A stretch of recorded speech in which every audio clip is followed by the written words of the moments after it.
Hello, everyone. We're going to start in about 30 seconds. Just want to give everyone time to join. I see a lot of people are coming in. It's great to see you all. For those of you who are here, please let us know in the chat. Are you employed and updating your resume, or are you unemployed and actively looking for a job? And we'll start in about 30 seconds. We got people from all over.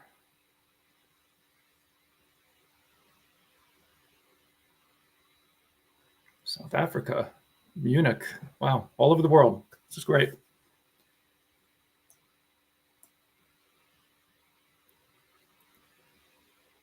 Actively looking and unemployed. Updating, actively looking for a job, unemployed. We often get quite a mix.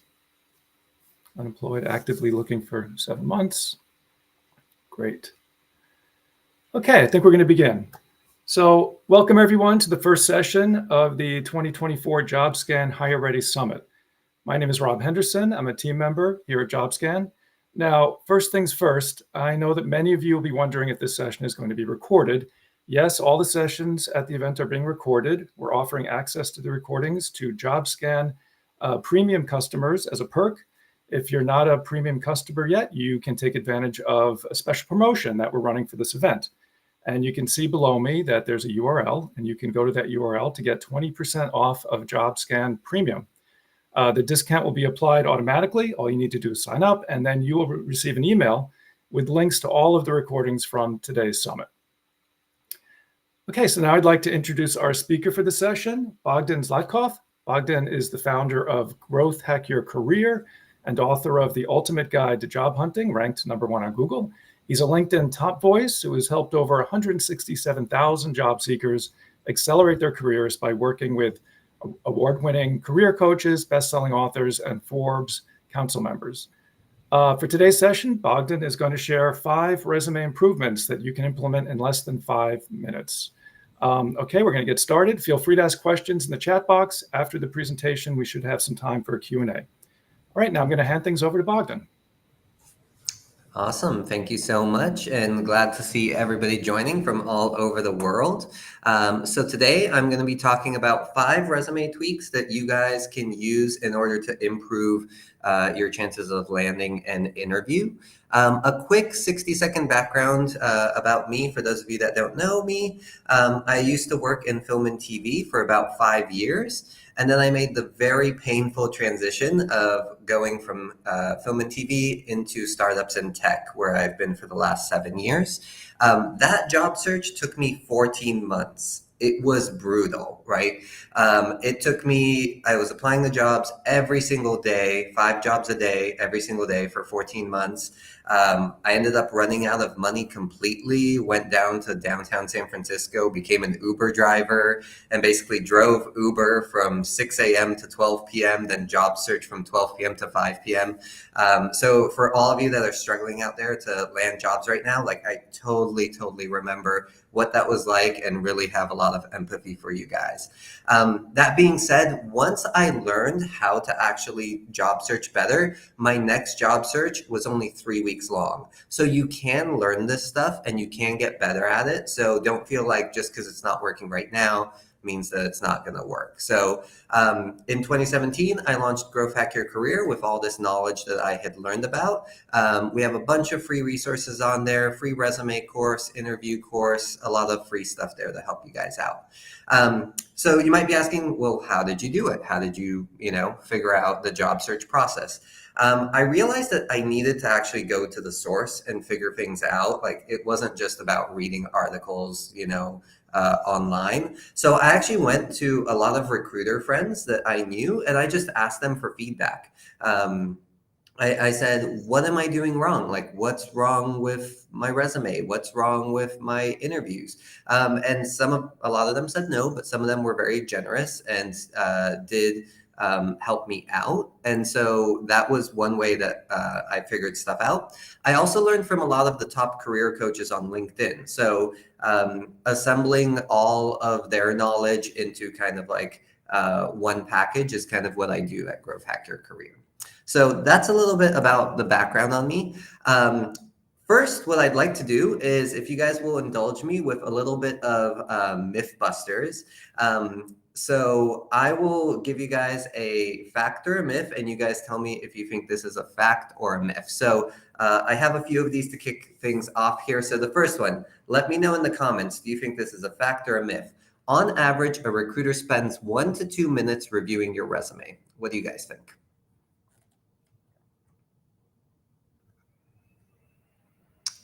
All right, we're getting some myths in here. Interesting.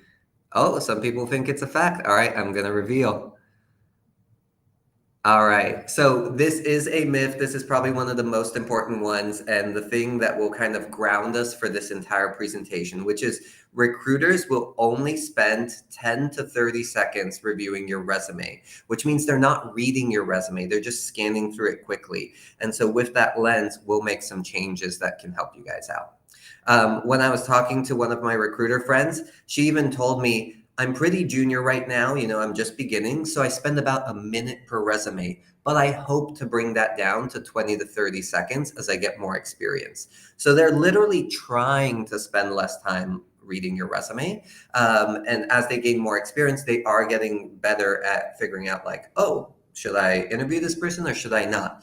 That being said, if you're not, thinking about the recruiter in this way, you might be creating a resume that's difficult for them to kind of scan through. All right, the next one. The average job posting receives 250 applications. What do you guys think? Fact or myth? Elisa says fact. Ling says fact. Myth. All right, I'm going to reveal. So this is a fact. On average, job postings receive about 250 applications. Some receive more, obviously. But this is the more important fact here, which is on average, only 4 to 6 candidates will get called in for an interview, and only 1 gets the job. So if you guys have landed even any interview, like that is a huge accomplishment in itself, and you should be really proud of that. How do you capitalize on that interview is another story for another presentation. All right, next one. A resume that isn't scannable can reduce your chances by 60%. And I kept scannable here kind of vague, but what do you guys think? Fact or myth?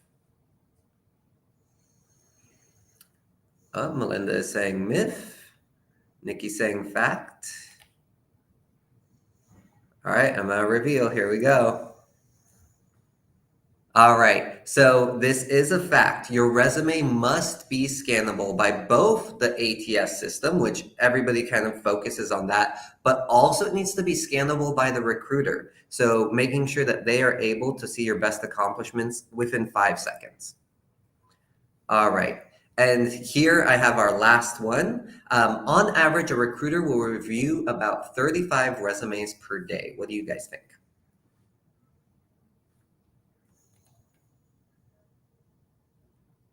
Oh, okay. We're getting a lot of facts, a couple myths. Jen says myth, way more than that. Jen, you are on it. So on average, recruiters review about 100 to 200 resumes per day. So keep that in mind as we're, talking about these changes. So, okay, quick agenda for today. So first, we'll talk about the number one mistake that people make, obviously the most important thing. Then I'll cover how to balance your bullet points, so how to figure out what to keep and what to throw out. Then we'll talk about the bullet point formula and the missing component that a lot of people overlook.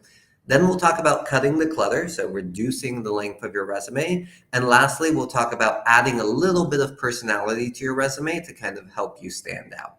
At the end, I'll talk about resources and our hiring accelerator, and we'll do Q&A. All right, so a successful resume has 11 components to it, which seems like a lot, but most of these are really simple in order to fix. Today, we're going to talk about 5 of them, right? So we're going to talk about length, we're going to talk about resume summary and bullet points and a few other things. But I want you to keep in mind that this isn't like the end all be all. If I do these 5 things, I'm going to be landing interviews left and right. These are improvements that you need to make, but there's other improvements that you need to make as well. So let's jump into the number one mistake, which I call the recruiter problem. So the biggest challenge that most people face is standing out from a pile of resumes. You may have seen when you're applying on LinkedIn, like 700 applicants, 800, 1,000 applicants. Something that's important to keep in mind as you're creating your resume is what a recruiter's job actually is. So a recruiter's schedule is actually really, really busy. They're like classically overworked, underpaid. They have to go to team meetings. They're phone screening candidates all day. They're reviewing resumes for a little bit, and then they're meeting with hiring managers on calibration. So they're super, super busy. A resume is not something that they're going to spend a lot of time on. They don't read your resume. They just kind of scan through it quickly. And so it's important to have certain elements on there that will help them scan it quickly. And like I mentioned, they're looking at 100 to 200 resumes per day. So it's also important for us to create a resume that's going to stand out and look different than the other resumes in the pile. So say you're applying for a project manager position and you have 15 years experience, like, okay, that's great. But there's probably also 30, 40 people who have also been project managers who also have 15 years experience. So it's not just enough to rely on your qualifications. So I want this to be kind of the central mindset that you take away from this presentation, which is it's not about me, it's about them. It's not about my qualifications, my skills, right? My experience. It's about them. How can I make the recruiter's life as easy as possible? And part of that is being concise. So how can you be concise? So this is an exercise that I'll share with you, which is how to balance your bullet points, how to choose which bullet points you leave in your resume, and how you choose which bullet points you take away. So a lot of people say, Bogdan, I have like a ton of different skills. I have a ton of different experience. How do I decide, like I want to show everything? And the answer to this is not to show everything. So at the end of the day, there are really only 5 types of bullet points. You can build something, you can lead something, you can manage something, you can collaborate on something, or you can improve something. Of course, there's a ton of different synonyms for these, but these are the 5 categories. And what we can do is use this to our advantage. So we can actually color code these different verbs, and then we can look at our resume kind of with a fresh pair of eyes. So if I drop this color coding key here, here's an example of a real resume. This is from a client of ours who was coming in to get some resume help. And we went through and we color coded their bullet points. As you can see, this person is kind of over indexing on collaboration bullet points and management bullet points. But there's nothing in here really about leadership. There's nothing in here really about building new systems or building something new. And so what we did was we went through, we eliminated a few of the collaboration bullet points, and we replaced them with a little bit of leadership and a little bit of building or developing new things. So I'll give you another example here. This is another set of bullet points that came in. This is a director level candidate, right? And so if we color code the bullet points, we can see each bullet point on its own is actually very good. I think each one of these super solid. I wouldn't, necessarily say, oh, let's throw this away. It's no good. But we can see that it's way, way, way over indexing on the building side of things, right? So built, established, initiated. So what we can do is replace some of those to show our full diversity of experience. And so this is what we did. We added some collaboration bullet points. We added some management bullet points, increasing, improving things, and a little bit of leadership bullet points. So as you go through your resume, use a key like this. It doesn't matter what colors you choose. Just choose different colors and decide, okay, am I really showcasing the full breadth of my experience or am I not, right? And then go through and make those changes. So new takeaway here is show your full range of experience, not your entire experience. Again, they're looking at your resume 10, 15 seconds, maybe 20. So they're not going to read about your full experience. You want to show, hey, I have pretty much every element you're looking for in terms of that diversity. All right, next, once we've decided, all right, these are the bullet points we're going to kind of get rid of. We have to add some new bullet points. So some of you might have seen this. This is called the bullet point formula. And this is how to write a successful bullet point. So the first one is power verb. You've probably seen this, which is start with one of the verbs that are used in typical resumes.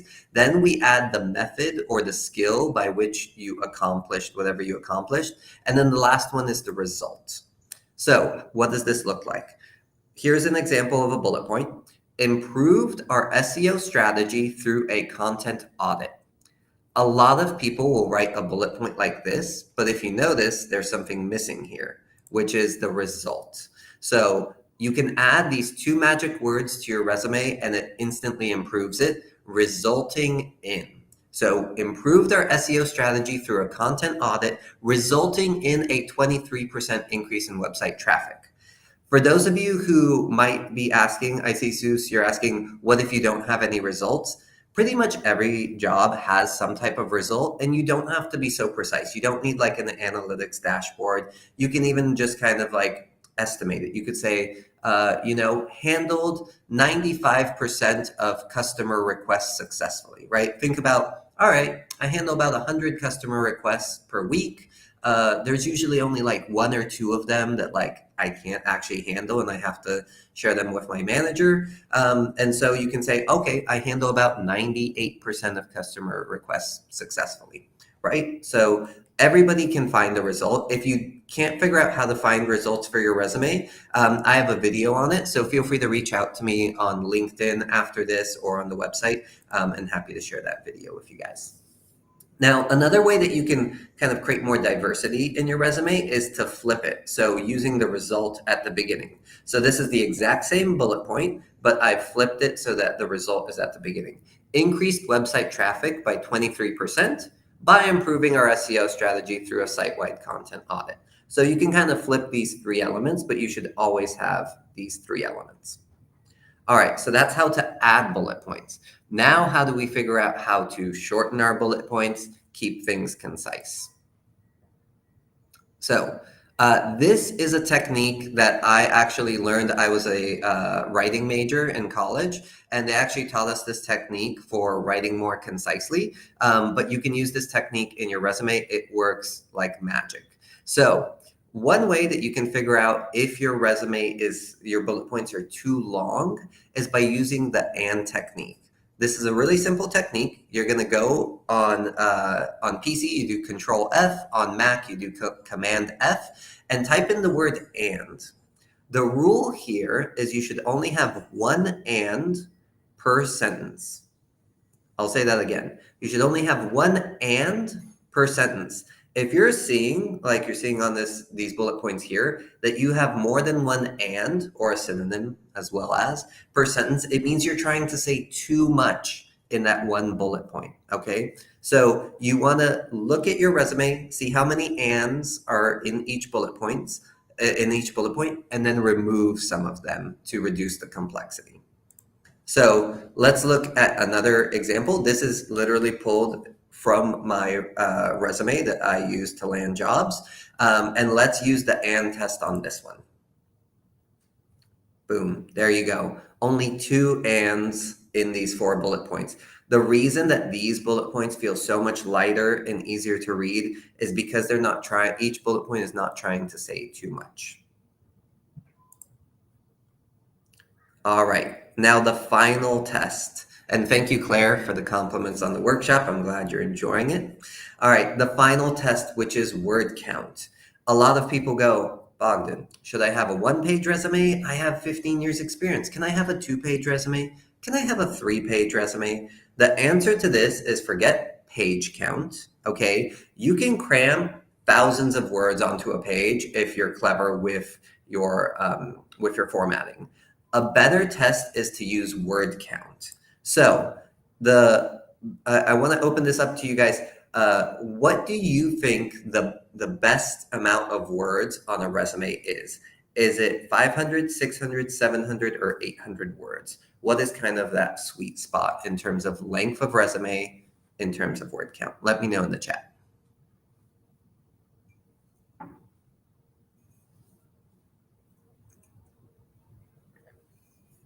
All right, I'm seeing some good guesses here.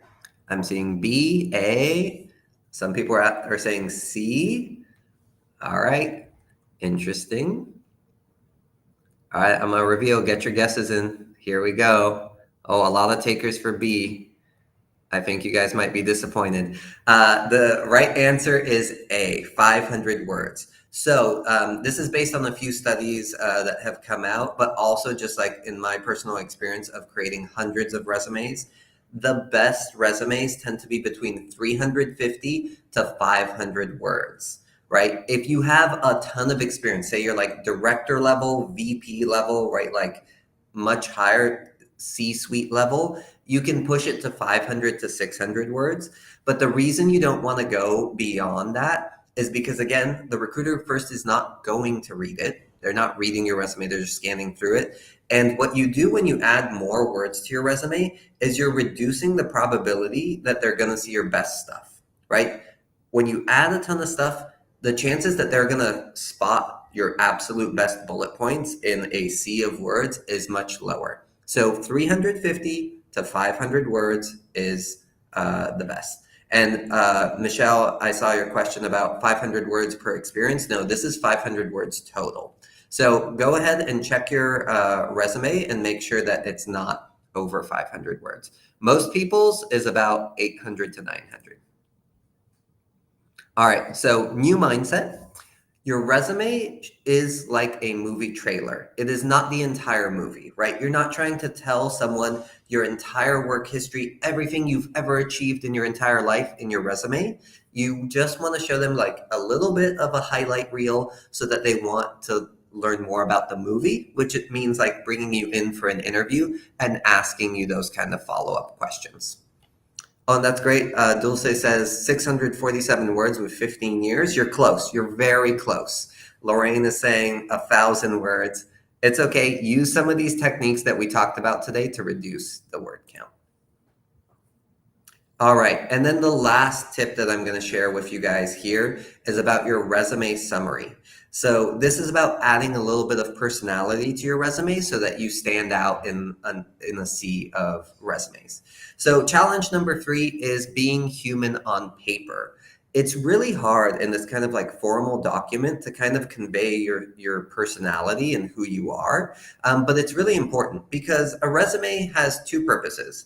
The resume has to land us the interview, but then it also has to help us during the interview, because during the interview, people are going to be looking at your resume, referencing it, trying to get to know you before they interview you. So something that's important with that is creating that connection with the hiring manager.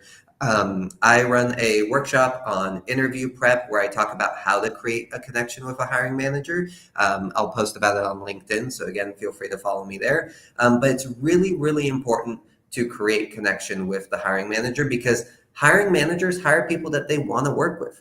It's not just about your qualifications. They want to hire someone who they're going to spend 8 hours a day with. So it's important that you add that personality. And then also your coworkers want to work with someone who's interesting, someone who they get along with. So how can we add some personality to our resume? Well, there's a technique that we can use, which is located in your resume summary section. Your resume summary is at the very top of your resume. That's usually like your introduction. And most people waste the opportunity here. So the way to create a good resume summary is with 3 elements. So we want to add our personality. First thing we need to do is it needs to be original. It has to be something that not many other people could write. It needs to add value to the resume. So don't just give a synopsis of what's already on the resume. They can read your resume. They don't need that synopsis. And then 3, and this is the one that's really important, and a lot of people struggle with this, is break the formality, right? So your entire resume is written in a formal way. This is your opportunity to add like a little bit of a human touch to this, okay? So I'll give you an example of what most people's resume summaries look like. Usually they're much longer than this, but it goes something like this. Experienced project manager with 5 years experience, self-driven, self-starter, working in the gaming industry for 10 years. Nothing wrong with this technically, but if you've read as many resumes as I've read, I've been a hiring manager. I've literally read hundreds of resumes for people applying to the same position. Everybody writes something like this, and everybody just kind of starts blending in together. Okay. So the reason that this one doesn't work is a few things. It talks a lot about, I have experience. I'm experienced. I have 5 years experience, et cetera, et cetera. They already know your experience. They have your resume in front of you. You don't need to say it, at the very beginning. They can kind of see it. The other thing is that it's using words that a lot of other people use: self-driven, self-starter, responsible, collaborative, right? All of those words, believe it or not, a lot of people use, and they don't really add value. Also, there's no way for someone to confirm that on your resume. So not very useful. Here is how to write a better resume summary. This is my personal resume summary that I use on my resume when I was applying to jobs. It is content wizard, digital marketer, writer, worked at Emmy award-winning production studio, beat Mark Zuckerberg at hockey. I can't tell you how many people have asked me, first question in the interview process, they go, wait, okay, so I have like interview questions for you, but can you tell me, how did you beat Mark Zuckerberg at hockey? And I go, oh, it's a funny story. I was at the Facebook offices because a friend invited me, and I tell that story, and we've immediately broken the ice there, right? So again, this is original. It adds value. This is not anything that you would find on my resume currently, and it also breaks that formality. So I have an article on our website, growthhackyourcareer.com, that you can search that talks about how to write your own resume summary. So after this, feel free to connect with me, and happy to share that article with you guys. So let's do a little test. I want to see if you guys know how to spot a good resume summary from a bad one. So tell me, which of these resume summaries do you think is the best? A, seasoned marketer with 5 years experience working in SaaS startups and tech. B, mission-driven, detail-oriented engineer working in the petrochemical industry for over a decade with 4 years of management experience. C, friendly and customer-focused retail associate, detail-oriented, self-disciplined, and organized with strong ability to multitask. Or D, marketer, researcher, optimization junkie, named Marketo All-Star in 2019, stepped on Larry Page's toes. All right, I'm seeing you guys are in consensus. I feel like you guys are pretty smart. You realize D is the best one because it breaks that formality. It doesn't just talk about how many years of experience you have, and it adds a little bit of intrigue, right? It's like, wait, did you actually step on Larry Page's toes, or metaphorically you stepped on Larry Page's toes, right? So think of your resume summary as just a short little intro, and what can you do to kind of stand out. So takeaway here, and this is our last takeaway: human beings hire other human beings, right? They don't just go for the person who has the most qualifications. So it's not about like, I have 20 years experience, so I beat the guy or gal who has 15 years experience. No, you need to actually show your personality and show that you're easy to work with, you're fun, and that they would want to spend 8 hours a day working with you. So these are our 3 takeaways here. First one, your resume is a movie trailer. It's not the entire movie. You don't need to tell them everything that you've ever done. Takeaway number 2 is show the full range of your experience, right? Like show your leadership, your collaboration skills, your improvement skills, your building, your management skills, not everything that you've ever done. Takeaway number 3 is human beings hire human beings. So remember to add that personal touch to your resume. So with that, I want to just point out that the key to landing a great job is there's really 5 elements to it. Today, we talked about one element. Today, we talked about the resume, which is really important, obviously, but it's not the end-all be-all. You also have to work on networking, interviews, strategy, etc. The average job search right now is taking 6 months or more. So if you guys have been searching for a while, you're not alone. Right? This is a really tough job market. I've been doing this for 7 years. This is probably the toughest job market that I've seen in the last 7 years.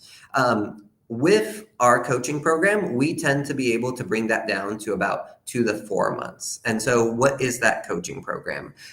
It's called the Guaranteed Hire Program. It is basically involves all the elements of job search strategy. So we cover strategy, we do interview prep, we do networking. So we have a networking coach who can help you figure out how to network and get referrals into jobs. We obviously do the resume for you. We do LinkedIn profile for you, et cetera, et cetera. It's 6 months of one-on-one coaching. Right now, I'm offering a free job search strategy call for everyone who's on this webinar. These they're completely free, but we do completely book out. So I dropped the QR code here that you guys can either scan with your phone or just take a screenshot. Also, the URL is growthhackyourcareer.com/guaranteed-hire. If you guys want to sign up for a free strategy call, on that call, you and I will chat one-on-one. I'll try and ask you some questions about what you've been doing so far in your job search and figure out kind of if I can diagnose what might be the problem. If I think I can solve that problem for you, I'll kind of share about the Guaranteed Hire program. If I don't think that I can solve that problem for you, I'll try and point you to one of those career coaches that I mentioned at the beginning of the presentation to kind of point you in the right direction of somebody who can help. So make sure that you guys take advantage of this. Again, our cohort opens on Monday. It's limited to 18 spots.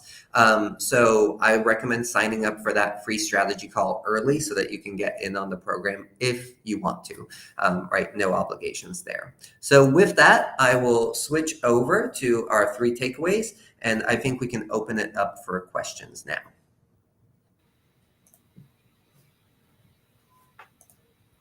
Okay, thanks, Bogdan. That was a great session, very informative. Now, before we get to the Q&A, I just want to remind people that the recording of this session and all the sessions from today's event will be available to premium JobScan customers. And if you're not a customer yet, you can take advantage of a special promotion that we're running. You can see the URL on the bottom of the screen.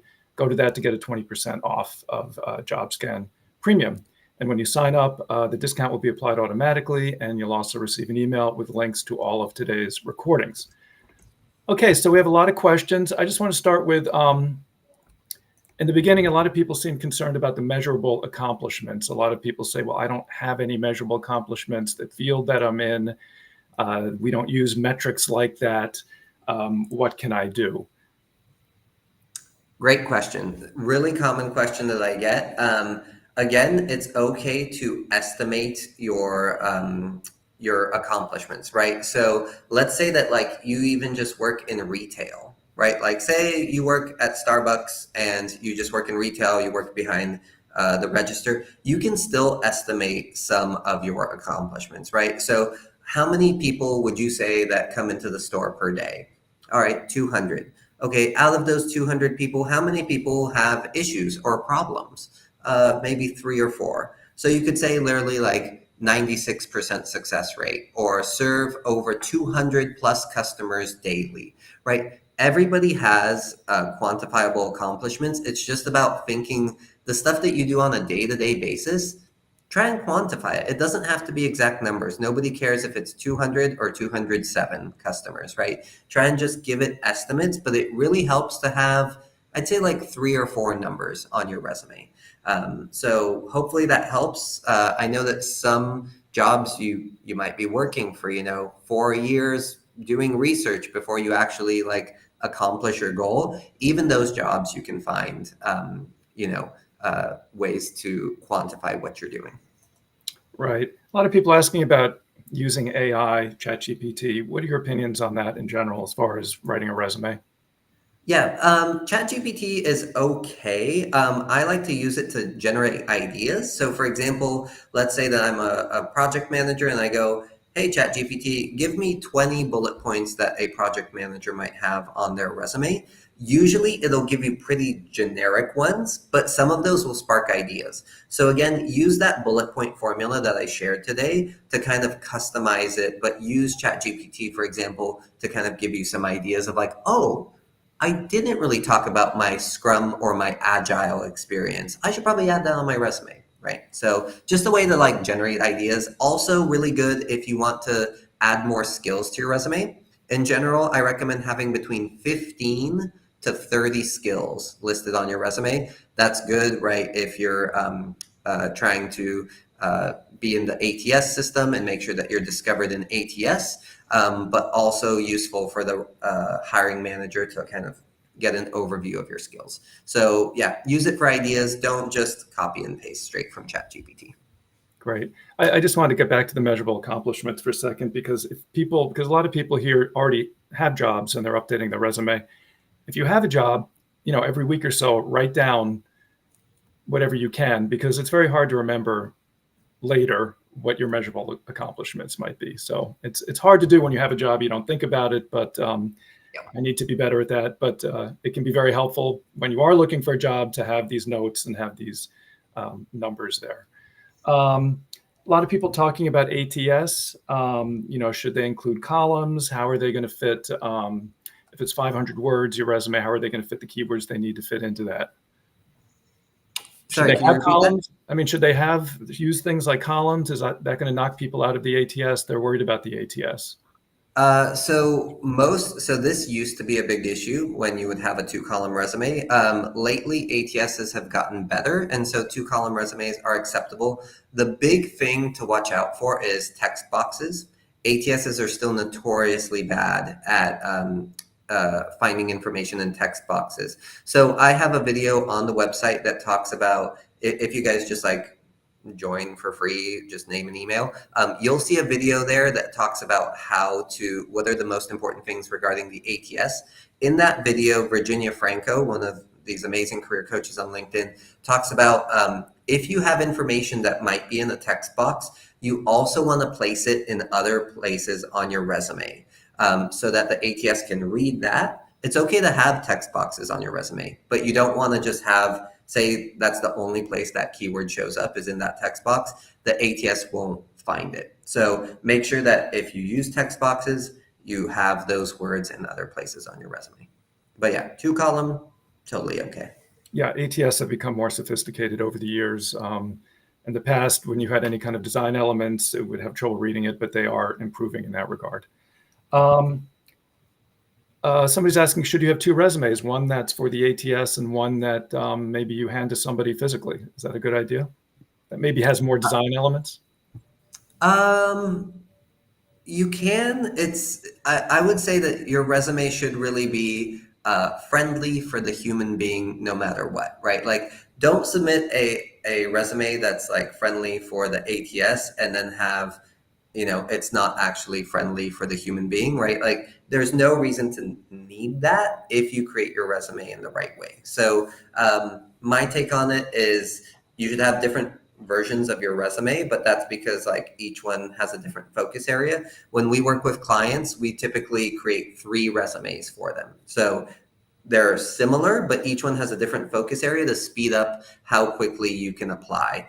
If you're spending 30 minutes to an hour customizing your resume for each single job application, that's a big problem. You want to get that down to about 5 minutes, meaning I see a job posting and I apply to it in under 5 minutes with a customized resume, with a customized cover letter. So your resume needs to be modular so that you can actually make those changes quickly and customize it quickly. Okay, great. Here's a question. What is the true feelings that recruiters have about freelancer in your resume? As somebody who has had a lot of freelance in my resume. Yeah, I think recruiters are fine with having freelancers having freelance work on their resume. It's really important. What were those accomplishments that you did, right? Because you have to think about, you're competing against someone who maybe has 4 years tenure at a company, 5 years tenure at another company. So the recruiter is going to weigh that and say, okay, that's desirable. This person is loyal versus I have this freelancer. But if the freelancer has amazing bullet points and accomplishments, they can still compete with the person who just has a regular resume with more experience. Right. We're getting questions about entry-level resumes, and students who are on here saying well, I don't have anything. I don't know what to do. I can't have measurable accomplishments. I don't have bullet points. What do I do? Great question. I have an article. If you guys go to growthhackyourcareer.com/blog, I have a great guide on how to create a resume if you are a student just leaving college or currently in college, and what elements you can include. It also includes some videos, again, from other career coaches that I learned this stuff from. So just go to growthhackyourcareer.com/blog. I think it's like, if you scroll halfway down the page, you'll see it right away. What about volunteer experience? Should that always, I think you can include, well, go ahead. I'll let you talk. Yeah, I think volunteer experience is good to have on the resume. Again, just be mindful of the word count. But I don't know, what do you think in terms of volunteer experience? Yeah, I think that if it's highly relevant, absolutely. If it's not relevant, I would leave it off. And maybe you can talk about that if you get an interview, or certainly on your LinkedIn page. But everything needs to be very relevant to the job that you're applying for, would be my Yeah, opinion. I think that volunteer experience is really, really useful to put on your LinkedIn. Your LinkedIn profile should be as long as possible. It's like the opposite of a resume. Like, put everything on the LinkedIn, and then be more kind of like, concise with the actual resume. Right. What about employment gaps? A lot of people have employment gaps these days and are not sure how to put that on their resume. Yeah, so a really good way to put this on your resume is put it in your experience section, and you're literally going to write either career break or something along those lines, and then just not a long paragraph or anything like that, 6, 7 words that said, took some time off to care for aging parent, or took some time off to, be a parent, for a new baby or something like that. So that's how you can address career gaps, is just a single line, but make sure that you address them on the resume, because a big pet peeve of recruiters is having to guess, okay, why is this person missing, work here? Did they get fired? And they start inventing stories in their heads, and you don't want that to happen. You don't want them to just be making assumptions about you. So address the career gap, but it should just be one single line on the resume. Right. Here's a question, again, that I went through. It's like, well, how, if you were an entrepreneur for 10 years and then you want to get back into the regular 9 to 5 workforce, what is the best way to do that? Yeah, so this is a good question. You basically treat your entrepreneurship, right, like as a job. So, put the role that you had. Be careful with putting stuff like CEO, or like very high level roles that will cause confusion.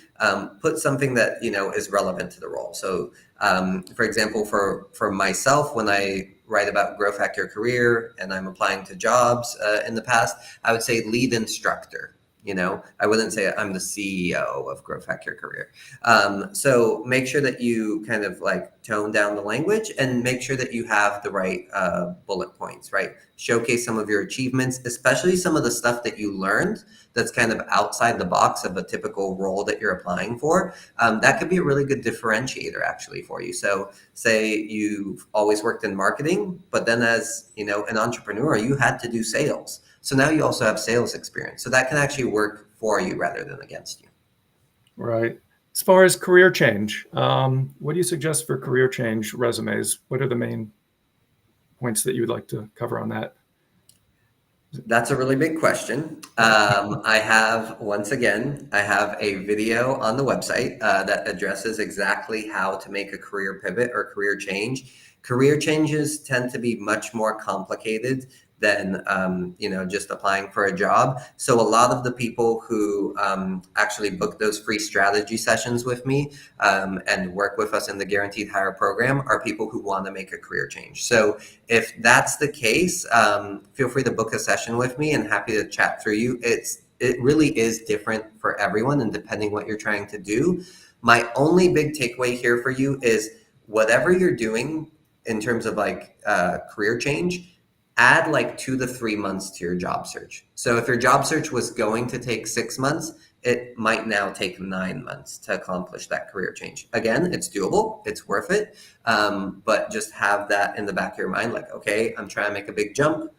I need to put in more work than usual. Yeah, we have a lot of people from all over the world here, and I know that best practices for resumes are different elsewhere.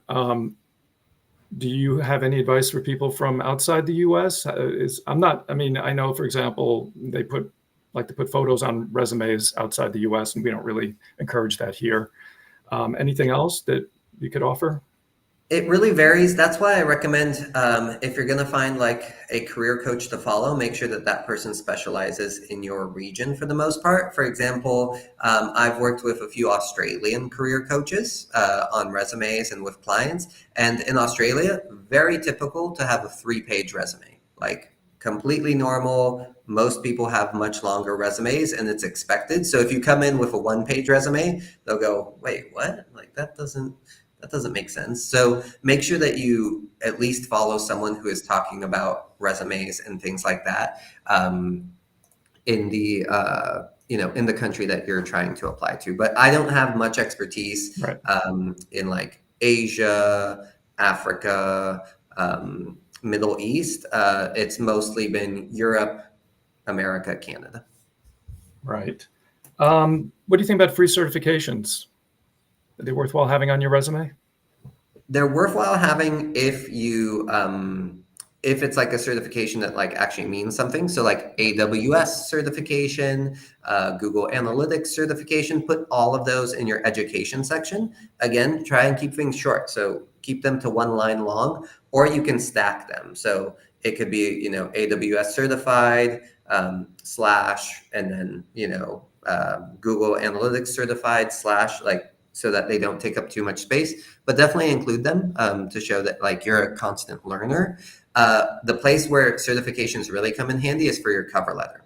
So in your cover letter, the 3rd bullet point of your cover letter, and we have this available in the cover letter course, is should be about learning. Should be, I'm always trying to improve, and the way that I'm doing this is X, Y, and Z, and that's where you can mention your certifications. Really, really helpful, because a quality that a lot of hiring managers are looking for is that growth mindset.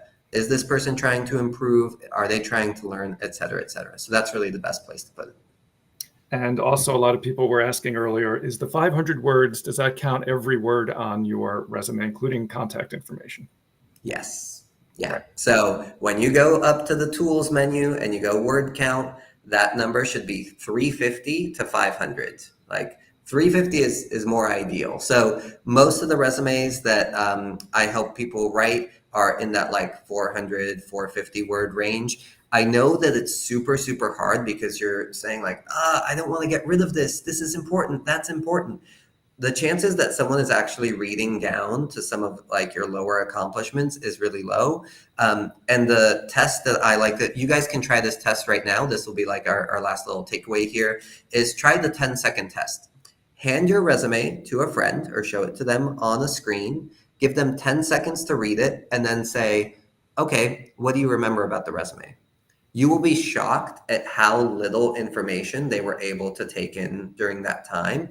And you'll also be shocked at what they chose to read, right? You're like, wait, but you didn't see that, like, I gained $3 million at this XYZ company for this, this, this, this. And they'll go, oh, yeah, I didn't get to that part, right? So the more words you add, the less probability there is that they're going to see your best stuff. So only keep it to your best stuff.